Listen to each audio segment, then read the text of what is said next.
We're kicking off with WWE as Road Dogg Jesse James' return to SmackDown's creative team is off to a rocky start, with fans already calling for him to be removed from the role. Earlier this week, it was confirmed that Road Dogg had been named co-head writer of the Blue brand, marking his return to SmackDown's team since his previous run from 2016 to 2019.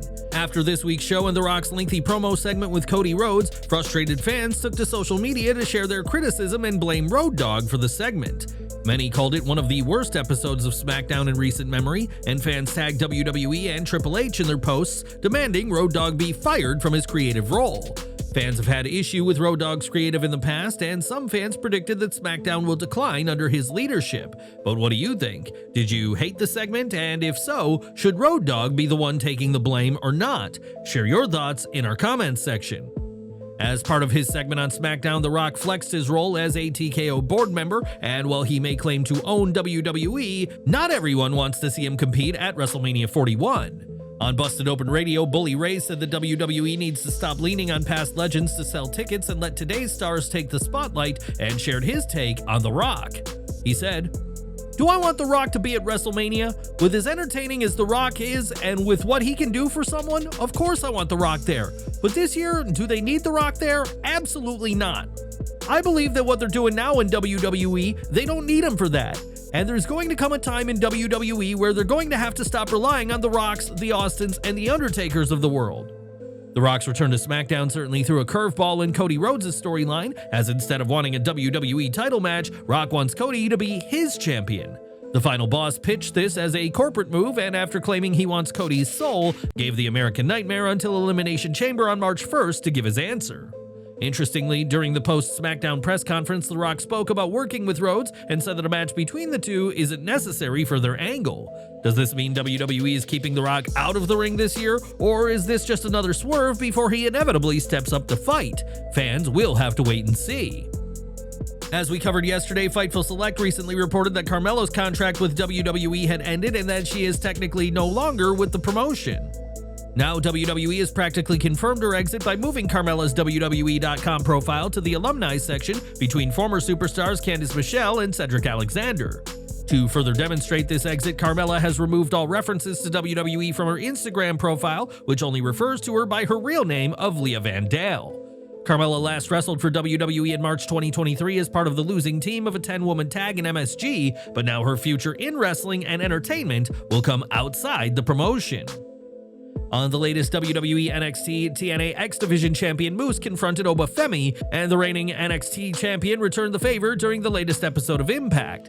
Femi will be in six-man tag action over on next week's Impact, pitting the Ruler and the Hardys against the System, but a much bigger match has now been confirmed.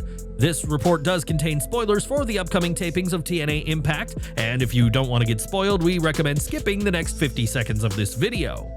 During the latest tapings of Impact for an episode set to air on March 6th, Femi was again part of the show, but his moment was cut short when Moose and the System stormed the ring.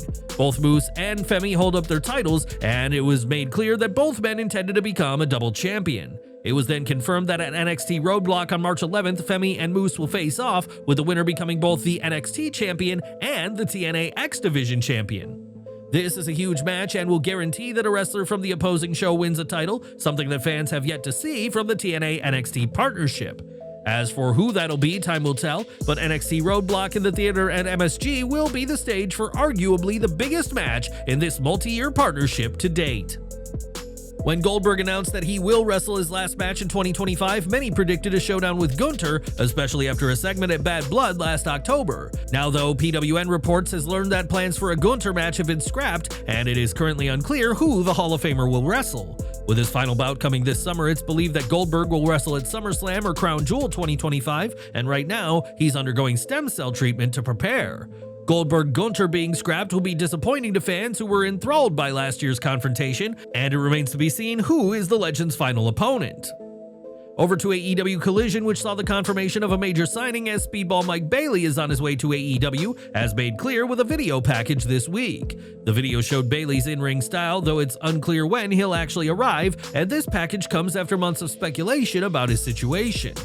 Though reports initially suggested that his TNA deal ended in November 2024, it was later confirmed that it ran to the end of last year. Now, any doubts about his future in wrestling have been erased, as fans can look forward to seeing the former X Division champion in AEW. WWE 2K25 is set to release in a matter of weeks, and recently the game underwent a major change after backlash from fans. As one of WWE's most popular stars, Jey Uso will naturally be a part of the game, but his entrance has been updated to be more up-to-date. When IGN initially revealed Jey's entrance, fans were disappointed that he was given a standard walk-in, an entrance lacking the usual excitement fans see each week. Now IGN has shared an updated entrance for Jey, one that sees him arrive through the crowd and perform his signature YEET while the virtual fans join in. This is certainly more accurate to the real-life Jey, and are you pleased about this change? Share your thoughts in the comments. In WWE NXT, Sol Ruca has proven to be a star on the rise, but now the popular young superstar could be waiting for a significant name change. Recently, WWE filed a trademark for Calix with the USPTO, a name that conveniently matches Sol Ruca's real name of Calix Hampton. As of late, Ruca has been aligning with Zarya, and after Sol introduced Zarya to her beach lifestyle, the Australian hinted that she'll have her turn to show Ruca her world.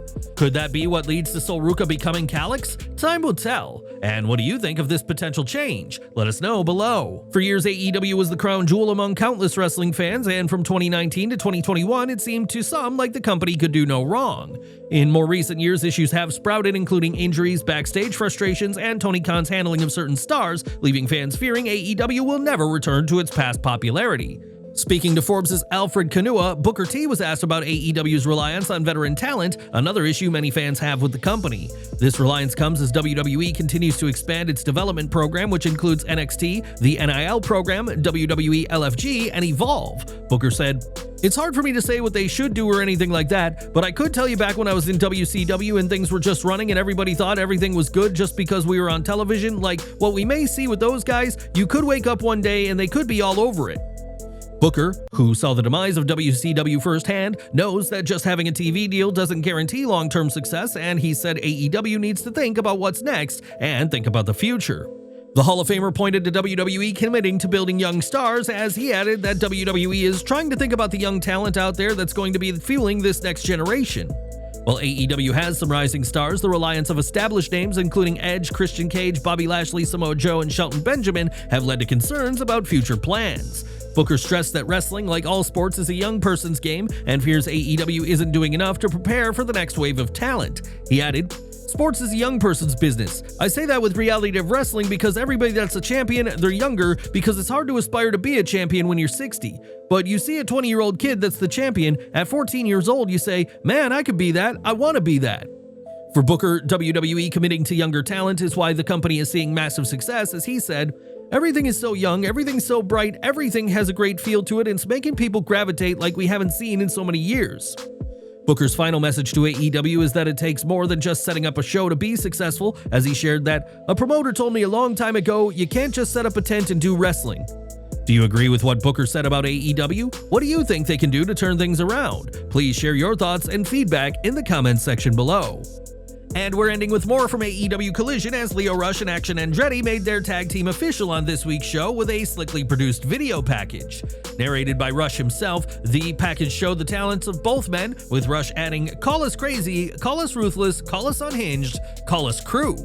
The team has been working together more consistently since splitting from Top Flight, and with a fresh identity, fans will have to see how far crew go in this new chapter.